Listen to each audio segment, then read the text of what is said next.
Hey there, I'm Andrew. If you're new here, thank you for being here. This is a part of a video series on how I escaped homelessness in literally 1 month and 10 days. Unfortunately, this is the end of the video series. I can't give a brief recap on 5 whole videos. That being said, I'm gonna go ahead and get right into this one. In the last video, I was probably at the lowest point in my life. I'd been working multiple jobs, sleeping probably 4 hours a night. I was still working out, taking care of myself, staying clean, doing everything right that I possibly could.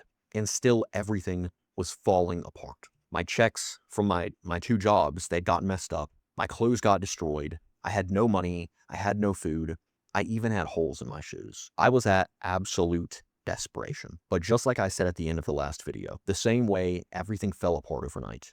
Everything fell into place almost overnight as well. It's like I had to prove to God that I wasn't going to give up, that I wanted it bad enough, that I deserved it.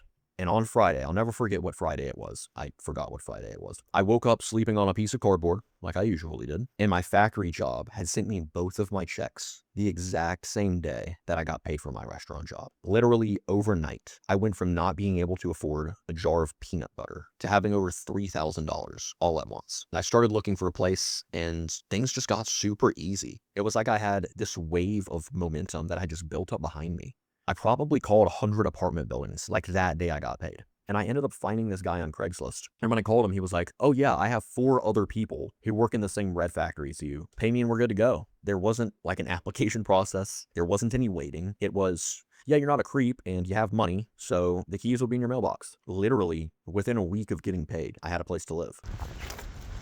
1 month and 10 days for moving here. Being completely homeless, sleeping on a cardboard box.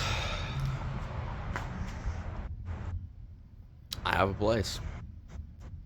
Now, it wasn't a great place by any means. I don't live there anymore. It was kind of a crack house. There were like 3 times people tried to break in. You couldn't order anything off Amazon because it'd get stolen. In fact, it was pretty terrible. But it was a place. The next day, I packed up all my stuff from the YMCA. Pulled everything out of the roof tiles, pulled everything out of my locker, and I got to the apartment, and the place was absolutely filthy. It was so bad. It took hours to clean it. It literally hurt my lungs from all the bleach fumes. But when I finally had Walmart deliver me an air mattress and a frying pan, and the bleach fumes had died down, and I cooked my first real meal in my own place. I had 6 eggs, a can of black beans, and a can of tomatoes. Everything sucked, but it was mine. Slowly, I started to make the place more livable. Put up some curtains, I got a desk, I moved the last stuff out of my gym locker, canceled the membership, and I just built from there. That's it. There's no millionaire ending yet. It's just regular people shit. It wasn't because I'm special or I'm super intelligent. It was because I had a simple system. And I stuck to that system even when everything was falling apart around me. And if you're in a bad spot like I was, there's a very real possibility that system will work for you too. Now, this was supposed to be the last video, but I got a load of really good questions. I want to answer them. I want to answer them in a whole separate video because I want to give you guys the help and the respect that you deserve. So don't skip this one, especially not if you're actually struggling. Like always, I love you, and I'll see you over there. Hey, if you made it this far, thank you for watching. If these videos helped you even a little bit, consider subscribing. It really doesn't cost anything, and it helps me keep making real, no BS content for young people.